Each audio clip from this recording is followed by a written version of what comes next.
Assalamualaikum warahmatullahi wabarakatuh. Waalaikumsalam warahmatullahi wabarakatuh. Sebelumnya yang kami hormati kepada Bapak dosen pengampu kami, yaitu Bapak Sen Dodo Hardi SPD MHUM yang telah hadir pada hari ini. Saya Nozla Riado sebagai moderator yang akan memandu jalannya presentasi pada hari ini.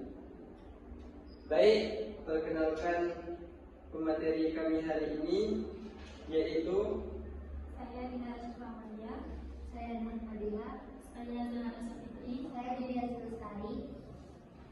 Kami akan menampilkan hasil diskusi kami, yakni konsep manusia dan pendidikan. Baik, kepada pemateri dipersilahkan. Latar belakang. Selama berabad-abad, sistem pendidikan tradisional cenderung kaku dan otoriter. Guru menjadi pusat segala kegiatan, sementara murid hanya mendengar dan menerima tanpa banyak bertanya. Akibatnya, banyak pelajar merasa bosan, tidak termotivasi, dan sulit mengaitkan pelajaran dengan kehidupan nyata. Kondisi ini memicu munculnya kritik dari para pemikir besar seperti Ibnu Khaldun dan John Dewey.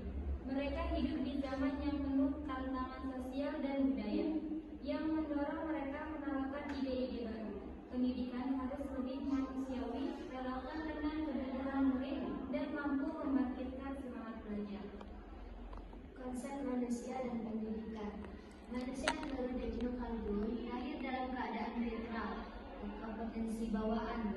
Potensi laten diaktualisasikan oleh pengaruh luar. Hakikat manusia, hamba dan wakil Allah di bumi, dikaruniai panca indera dan akal untuk mencapai intelektualitas penuh. Pendidikan menurut Ibnu Khaldun, kebutuhan dasar dan proses luas, tidak terbatas ruang atau waktu untuk mengungkap, menyerap, dan menghayati ilmu alam dan agama.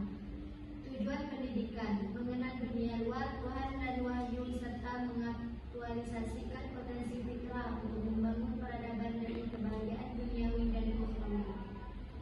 Manusia menurut Dewey, subjek aktif dengan kemampuan, kekuatan, dan kepribadian yang bisa mengubah realitas. Tujuan pendidikan, mengejar kebahagiaan duniawi, orientasi sekuler, melalui pengalaman belajar. Pendidikan sebagai proses pembebasan manusia dari dominasi atau otoritas menuju demokratisasi dan humanisasi. Metode pembelajaran mengutamakan experience based learning atau problem solving learning by doing disiplin yang menyesuaikan dengan minat dan pengalaman siswa. Perbedaan pemikiran. Ibnu Khaldun pemikiran religius logis dipengaruhi ilmu agama, menekankan keseimbangan antara ilmu agama, syar'i, dan ilmu dunia rasional. John Dewey pemikiran radikal progresif melawan otoritas tradisional, menekankan demokratisasi dan humanisasi pendidikan. Orientasi tujuan ilmu Khaldun bertujuan kebahagiaan duniawi dan ukhrawi holistik, sedangkan Dewey berfokus pada kebahagiaan duniawi saja, sekuler. Kesimpulan, menurut Ibnu Khaldun, manusia lahir fitrah yang potensial, yakni pendidikan untuk mengaktualisasikan potensi demi membangun peradaban yang seimbang, duniawi dan ukhrawi.